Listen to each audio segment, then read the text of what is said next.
தொடர்ந்து பாஜக ஆட்சியில பெண்களுக்கு எதிரான குற்றங்களும் பாலியல் வன்முறைகளும் தொடர்ந்து நடந்து கொண்டிருக்கின்றன.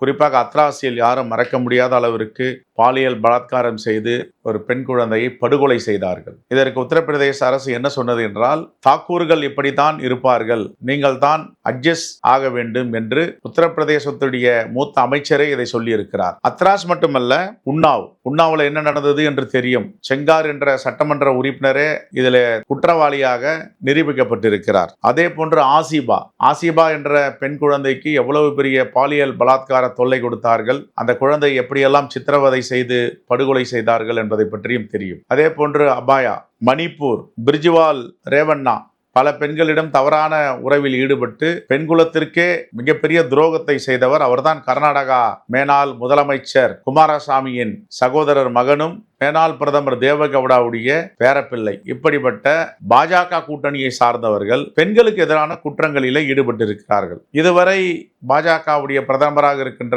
மோடி அவர்கள் வாய் திறந்திருப்பாரா? கண்டன குரலை எழுப்பியிருப்பாரா? அது மட்டுமல்ல, இன்னும் இருக்கிறது பில்கிஸ் பானு வழக்கு என்றாலே இந்தியாவில் எல்லோருக்கும் தெரியும். எவ்வளவு பெரிய பாலியல் வல்லுறவு செய்து அந்த குடும்பத்தையே சிதைத்தார்கள். அதற்கு பிறகு அவரை குஜராத் மாநிலம் விடுதலை செய்தது. விடுதலையை எதிர்த்து உச்சநீதிமன்றத்தை நாடியவுடன் எப்படி இதை விடுதலை செய்யலாம், இது எவ்வளவு பெரிய தேச துரோகம் என்று அவர்களை மீண்டும் சிறையில் அடைத்தார்கள். அதே போன்று குஜராத் கலவரத்தின் போது என்னென்ன பெண்களுக்கு எதிரான கொடுமைகள் நடந்தது என்பதை நாடு அறியும். அதே போன்று பிரிஜ்பூஷன் சரண் சிங் விளையாட்டு வீராங்கனைகளுக்கு எதிராக எப்படியெல்லாம் அவர் பெண்களுக்கு எதிரான குற்றங்களில் ஈடுபட்டார், பாலியல் பலாத்காரத்தில் தொடர்ந்து பெண்களை தொந்தரவு செய்தார் என்பதை பற்றியும் நாளேடுகளிலும் தொலைக்காட்சியிலும் நாம் பார்த்திருக்கிறோம். அதற்காக எங்களுடைய காங்கிரஸ் பேரியக்கத்தின் பொதுச் செயலாளர் பிரியங்கா காந்தி அவர்களும் தலைவர் ராகுல் காந்தி அவர்களும் நேரடியாக சென்று ஆதரவு தெரிவித்து அவர்களுக்கு ஆதரவு கரம் நீட்டி குரல் கொடுத்தார்கள். ஏன் இதுவரை மோடி அமைச்சரவையோ நரேந்திர மோடி அவர்களோ வாய் திறக்கவில்லை?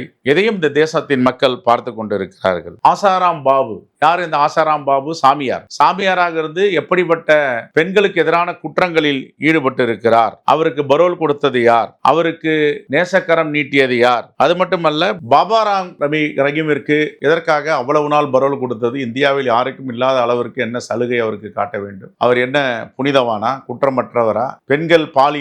பெண்களுக்கு எதிரான பிரச்சனையில் எவ்வளவு குற்றச்சாட்டுகள் இருக்கின்றன? எதற்காக இந்த முடிவை அரசு எடுத்தது? அது மட்டுமல்ல, பாஜக அரசு எங்கெங்கெல்லாம் ஆட்சி செய்கிறதோ அங்கெல்லாம் இப்படிப்பட்ட வேலையில் அவர்கள் இறங்கி இருக்கிறார்கள். ஏன் இதுவரை மோடி ஆட்சியை சார்ந்தவர்களும் ஒரு வார்த்தை கூட வாய் திறக்கவில்லை?